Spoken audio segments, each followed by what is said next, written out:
Janë këta pra të rinj e të reja që thuaja sikur tradicionalisht për çdo 5 maj vinë tek tyrbja e Rogaqicës.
Unë jam shumë moti pjesëtari i disa prej projekteve tjesë, edhe ku mujt me vrejt vetën se qysh kom progredu edhe qysh jam zhvillu qoftë në aftësinë të menduarit ose edhe të gjykimit dhe të avokimit.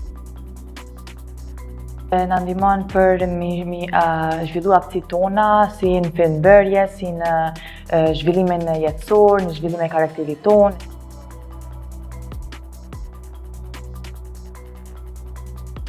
Evo me Odrina Sani i svima ću isto povišađare toga zajedno je čibaneca, im te nakašu kar, na ne potreba të uregjina je keke.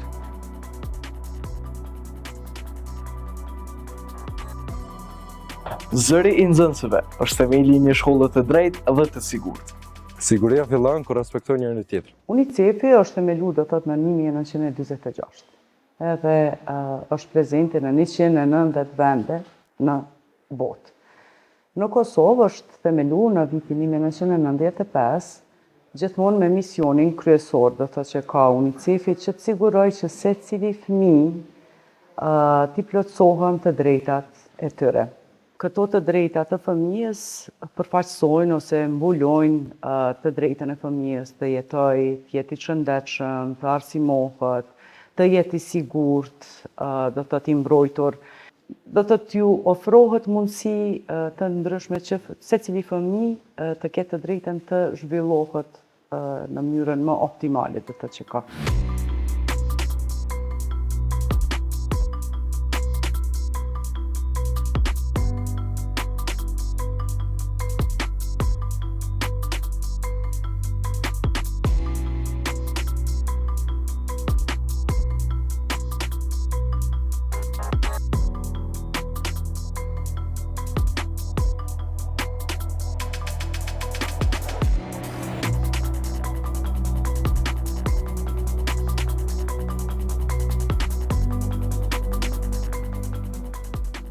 Moje ime je Ivana Milosavljević i ja radim kao službenik u UNICEF-u.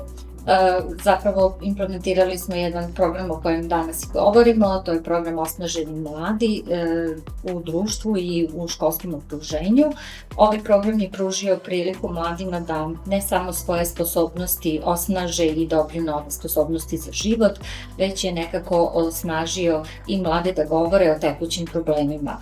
Ispostavilo se da je jako izazovno odrastati u ovom našem okruženju i da zapravo mnogi izazovi dovode do toga da zapravo mladi počinju da shvataju da od nekih od izazova nisu samo komunikacija, rješavanje konflikta na miran način, već su to životne sposobnosti za budući život i odrastanje, što je dovelo do određenih problema koji sada, recimo, mladi sve češće se izjašnjavaju da im je potrebna podrška da mentalno prevaziđu svoje probleme kako bi stekli bolje samopouzdanje, kako bi više učestvovali u životu u školi, ali naravno i van škole.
unë jam Gozi, unë kam qenë përjes të ty me anekdota të ndryshme, kam qenë për cilat qytet me qytet anekdot, kam ndryshu shumë për tojna, edhe kam bërë bashkëpunime të anekdota ndryshme, a karierën edhe shtatë.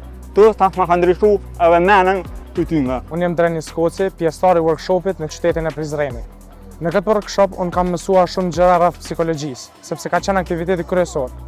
Në psikologji që është lidhur me paqen në qytetin e Prizrenit kam mësuar se do të kem psikologji në veten time, ta kontrolloj psikologjinë në veten time dhe të kem paqe me veten dhe me të gjithë njerëzit rreth meje.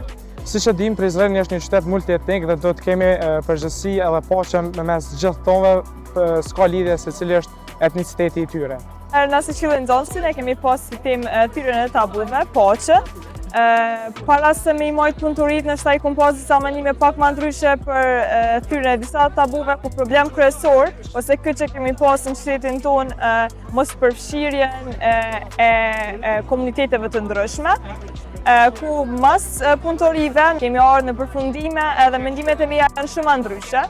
Njëra prej iniciativave për përfshirjen e komuniteteve, domethënë për gjithë përfshirje, Prizren kemi pas tek Lumbardi i Prizrenit, ku e kemi pas një ditë që i kemi shiku disa filma në disa gjuhë të ndryshme, ku të gjitha komunitetet kanë qenë pjesëtar aty. Domethënë nuk ka qenë rëndësia se në çfarë gjuhe është filmi, por rëndësia ka qenë se të gjithë komunitetet janë përfshi.